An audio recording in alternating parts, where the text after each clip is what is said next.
Simcast, o seu podcast de emergência, com medicina baseada em evidência e dicas práticas para aprimorar o seu atendimento no pronto-socorro.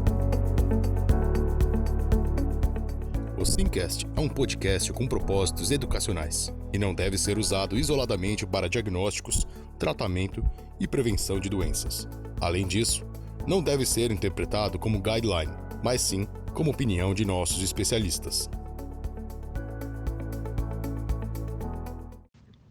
Fala galera, quem tá aqui é o Dudu da Sim e hoje eu vou falar de terapia antitrombótica no AVC e no AIT. Quando eu tô falando de terapia trombótica, eu tô falando de 4 modalidades principais. Quais são elas? 1. Trombolíticos. 2. Trombectomia mecânica. 3. Antiplaquetário. E 4. Anticoagulação. Ou seja, tudo aquilo que vai destruir o trombo ou fazer com que o corpo destrua o trombo. Nesse podcast, eu não pretendo falar de estatina, controle pressórico, exceto na trombólise, e outras modalidades de tratamento, como por exemplo, a elevação da cabeceira, compressão pneumática intermitente e coisas do gênero. Então simbora, galera. Das 4 modalidades, eu vou falar primeiro dos trombolíticos. Quando a gente fala de trombolítico, muita gente crê fortemente que a evidência é bem forte. Mas, hoje em dia, há um certo questionamento, eu diria, a respeito do benefício dos trombolíticos, da forma como a gente aplica hoje em dia. Tem uma certa discussão, né, que os únicos estudos positivos é o NINDS-2 e o ECAS-3, e tem pelo menos mais de 14 ensaios clínicos randomizados aí.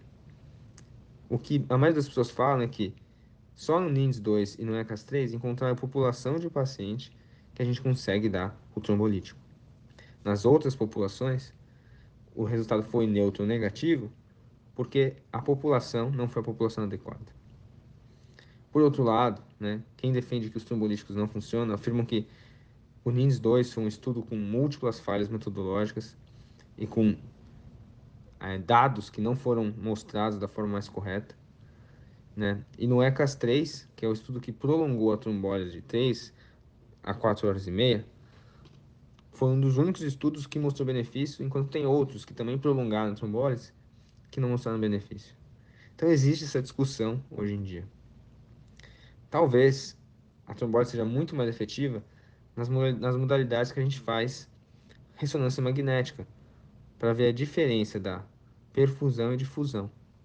Quando a gente fala em diferença de perfusão e difusão, a gente está falando da difusão, que são células que praticamente morreram, isquemiou, e a perfusão, que é a zona de penumbra. Então, fazendo essa diferença, você vê quantas células estão nocauteadas, mas não morreram, e quanto de área de célula que morreu. Então, você consegue ver quanto a gente tem de tecido salvável. Em estudos mais recentes, talvez usar a ressonância magnética para determinar essa diferença de área seja a escolha certa dos pacientes para trombólise. Mas eu não quero entrar nessa discussão, eu vou falar do que os guidelines recomendam. Porque logo depois que o NINDS-2 foi publicado, foi aprovado pelo FDA o uso de trombolíticos. E a maioria dos guidelines, incluindo a American Heart Association, a Sociedade Europeia, o UpToDate, recomendam o uso da trombólise. Então, a primeira coisa que vocês têm que saber é que a trombólise tem maior benefício nas 3 primeiras horas, de acordo com os estudos, né? Não vou entrar nesse detalhe. E teria um benefício que é menor, mais de 3 a 4 horas e meia. Lembrar que nos estudos que incluíram pacientes de 3 a 4 horas e meia, eles excluíram pacientes que têm mais de 80 anos, que têm AVC severo, o que é isso? NAHSS maior que 25 e diabetes.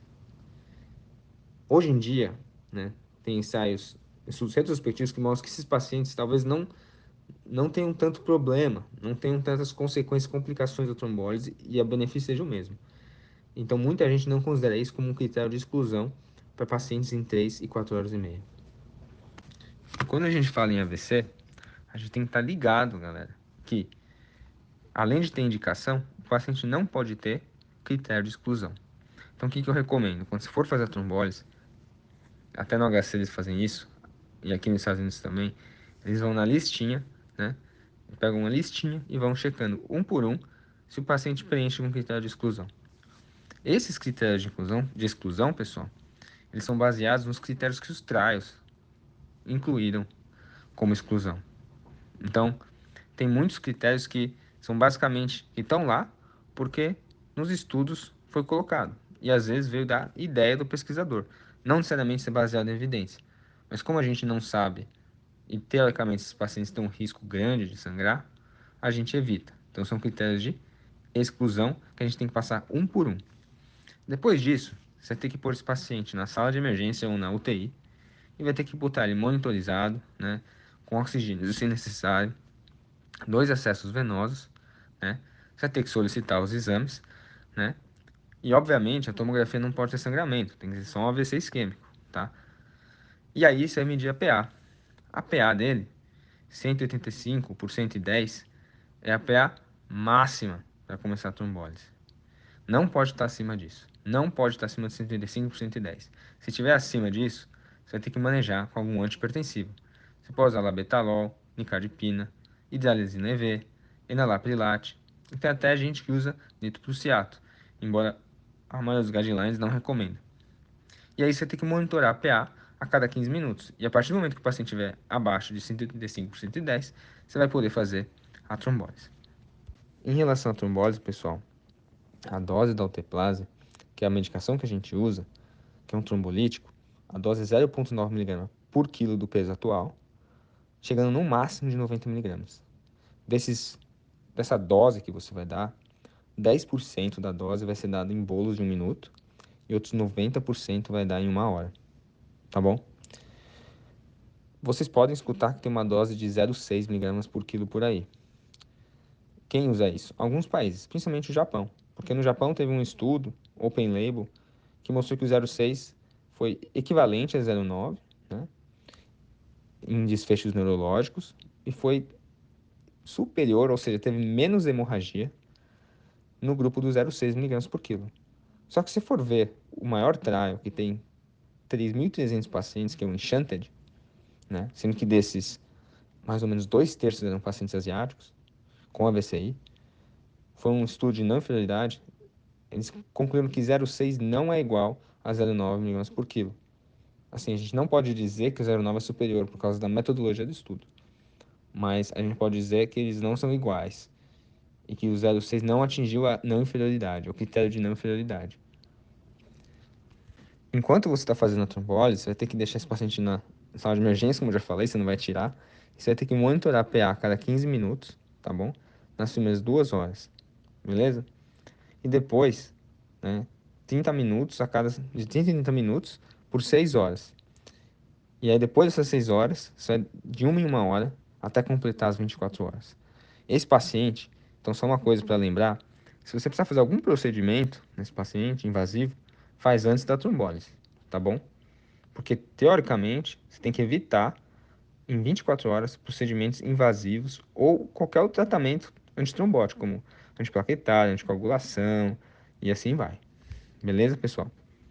Eu não vou entrar em detalhe aqui, mas como complicação da trombólise, tem que ficar atento ao quê? Transformação hemorrágica, qualquer tipo de sangramento, né? Não é só a cabeça que pode sangrar qualquer outro lugar, né? E até angioedema, né? É um angioedema característico desses pacientes que tomam alteplase, né? Que vai pegar a boca e a língua, acontece até em 8%, é transitório e é engraçado que é contralateral ao lado da isquemia, beleza? E os pacientes que tomam IECA, né? E aqueles que têm isquemia frontal, parece que tem risco aumentado. Beleza, acho que de trombólise está bom. A gente vai passar agora para o segundo tópico do nosso tema de terapia antitrombótica no AVC, que é trombectomia mecânica. Relativamente algo novo, né? E quando que a gente vai pensar? Primeira coisa, né, é que o paciente tem que ter um AVC e não pode ter sangramento. Segunda coisa, é quando você vai fazer um exame de vasos, angiotomo, ele tem que ter uma oclusão de uma artéria por um trombo, né? E tem que ser uma artéria de circulação anterior e grande. Então, geralmente é carótida cerebral média, geralmente M1, que é o primeiro ramo da cerebral média, ou M2 às vezes, e até cerebral anterior, em alguns casos. Posterior é duvidoso, mas tem centros que fazem. Tem até um ensaio clínico rolando. E aí, geralmente, o tempo, a janela, é estendida se comparar com a trombólise. Você vai ter duas janelas, até 6 horas e até 24 horas. E sim, galera, quem recebeu trombolítico pode sim ir para trombectomia. É uma dúvida frequente que as pessoas têm. No estudo do Mister Clean, que não tem nada a ver com produto de limpeza, foi o primeiro estudo que foi positivo para trombectomia, né? Eles usaram um critério que era depois da trombólise. Em pacientes que tinham um NIH-ECS maior que 6, vinham com menos de 6 horas do déficit e tinham um aspects maior que 6. O que é esse aspects? É basicamente uma escala tomográfica para saber o tamanho do infarto, que começa em 10 e você vai tirando ponto. Quanto mais área infartada tem, você tira ponto. Então, o que significa? É um paciente que está precoce, menor que 6 horas, que tem bastante déficit, NIH maior que 6, e que tem a área, pouca área no cérebro, que tem infarto mesmo. Então, tem muita penumbra, ou seja, tem muito cérebro salvável. E posteriormente vieram dois estudos, o Down e o Diffuse 3, que de forma geral, simplificadamente, o que eles fizeram? Pacientes não receberam trombólise, porque eles estavam de 6 a 24 horas no Down e 6 a 16 horas no Diffuse 3. Eles compararam o que eles chamam de mismatch. O Down usou o Clinical Core Mismatch, que é basicamente a diferença do NIH, então a clínica do paciente que estava muito grande, para um core, uma lesão na imagem que não era tão grande. Já o Diffuse 3 usou um mismatch radiológico. O que isso significa? Eles pegavam, né, os pacientes que tinham uma área de perda de perfusão muito maior que da difusão. Como eu já falei anteriormente. Então, a difusão vai mostrar que tem célula morta. Só que esses pacientes têm uma área de difusão pequena, com uma área de perda de perfusão, ou seja, que não está chegando sangue, grande. Só que essas células ainda não morreram. É como se elas estivessem claudicando, né? Elas estão paralisadas porque não estão recebendo sangue, mas ainda não morreram. Então tem uma área cerebral que você pode salvar. E aí a trombectomia, faria sentido nesse tipo de paciente. Então acho que a gente agora completou na segunda parte, que é a trombectomia. Falamos previamente de trombolítico e vamos falar agora da parte 3 e 4. Eu vou misturar junto porque fica mais fácil de falar, né? Porque tem muito pormenor, muito detalhe. Então a gente vai falar de antiplaquetária e anticoagulação. E eu vou começar nos pacientes com AVCI. Então, detalhe que a gente não está falando de AVCH, está falando de AVCI. E tem que prestar muita atenção, porque a causa do AVC, lembra a causa do AVC? Será que é cardioembólico? Será que é áterotrombótico? Né? Será que é áteroembólico? Será que é criptogênico? A causa do AVC vai ditar o tratamento que você pode usar. Então, geralmente, como vai vir? Vai vir um paciente com AVCI, né? Esses pacientes, a gente está falando daquele que não recebeu trombólise, tá? O paciente que recebeu trombólise, você vai ter que esperar as 24 horas para fazer o tratamento que eu estou falando aqui. Então, esses pacientes que não receberam trombose, você vai ter que fazer uma dose de ataque de aspirina. No Brasil é 300 mg, aqui é 324 mg, porque a aspirina tem 81. Então, são 4 comprimidos, no Brasil são 3 de 100. Seguido de dose infantil para todos os AVCIs, tá? Todos. Nos pacientes que têm um NIH-SS menor que 5, tá? Em AVCI, o que você vai fazer? Esse paciente tem o que a gente chama de minor stroke, ou seja, um AVC pequeno. Geralmente é de pequenos vasos. Tem até um professor aqui nos Estados Unidos que ele fala, não é só o NIH que importa, mas embora os estudos, o Chance, o Point, o Thales, usou o NIH para guiar o tratamento. Mas a ideia é que se o AVC é pequeno, ele é provavelmente um AVC de pequenos vasos. E talvez a dupla terapia antitrombótica faça mais sentido. Então, nesses pacientes que os estudos usaram um NIH-SS menor que 5, além da aspirina, você vai adicionar o clopidogrel, tá? Clopidogrel 300 mg, seguido da dose tradicional de 75 mg. Isso que eu falei agora é a abordagem inicial da maioria dos AVCs. Lógico que vai ter um detalhe ou outro que eu vou explicar aqui para vocês, mas é a maioria. Vai ter alguns detalhes que você vai mudar o tratamento de acordo com a causa que você vai descobrir posteriormente. Então, por exemplo, vamos supor que o paciente tem uma aterosclerose, uma placa na carótida interna, que ocupa de 70% a 99% do lúmen ali, da carótida interna, e é do mesmo lado e justificaria o AVC do paciente. Então, o paciente teve um AVC áteroembólico, né, por conta da placa na carótida. Esse paciente, né, vai ser diferente. Você não vai dar terapia dupla, você vai dar aspirina até o paciente ir para endarterectomia, e depois da endarterectomia, você vai dar terapia dupla por até 30 dias do procedimento. Agora, pacientes que tiveram caso por uma placa aterosclerótica intracraniana, com 70% e 99% da obstrução, você vai fazer terapia dupla por 90 dias. Caso não seja nenhum desses dois casos, seja só áterotrombótico mesmo, lembra que eu falei que você vai dar aspirina e clopidogrel para aqueles pacientes que tiveram minor stroke? Por quanto tempo você vai fazer isso? Você vai fazer isso por 21 dias, tá bom? Tem uma grande discussão que tiveram dois estudos principais, né? O Chance e o Point. E o Chance foi um estudo chinês e eles usaram por 21 dias. E o Point, que foi um estudo americano, usou por 90 dias. Os dois mostraram um benefício do quê? De prevenir um novo AVC. Porque depois que o paciente tem um AVC, ele tem alto risco de ter outro AVC. Então, usar a terapia dupla, comparado com placebo mais aspirina, foi superior em prevenir um novo AVC. Só que, no grupo, no estudo do Point, teve aumento do sangramento, enquanto no estudo do Chance, não. Só para lembrar vocês, o estudo do Chance usou a terapia dupla por 21 dias e o estudo do Point usou por 90 dias. Então, o uso prolongado de terapia dupla está associado a mais sangramento e não necessariamente aumento do benefício. Então, por isso que a maioria dos guidelines recomenda para pacientes com minor stroke a terapia dupla por 21 dias. Depois disso, você geralmente continua só a aspirina. Um detalhe que às vezes a gente esquece é que se o paciente já está tomando por algum motivo aspirina, você vai ter que dar o quê? Clopidogrel. Então, independentemente se é minor ou se é um AVC, você vai ter que dar clopidogrel. E o contrário também, se o paciente está com clopidogrel, já por algum motivo antes do AVC, ele toma todo dia, você vai ter que dar o quê? Aspirina. Vamos falar agora dos casos cardioembólicos, ou seja, o paciente tem uma fibrilação atrial ou um flutter atrial e o paciente vem com um AVC, né? Ou você diagnostica o AVC por causa tromboembólica, cardioembólica, posteriormente, na UTI ou na enfermaria. Então, primeira coisa, né? Quando que a gente começa? Tá? No AVC, se ele for pequeno, a gente vai começar, geralmente, 24 a 48 horas. Se você for começar um DOAC, como eles atuam mais rapidamente, você pode começar com 48 horas. Se você for usar uma heparina, né, ou uma varfarina, você pode começar com 24 horas após a chegada do paciente.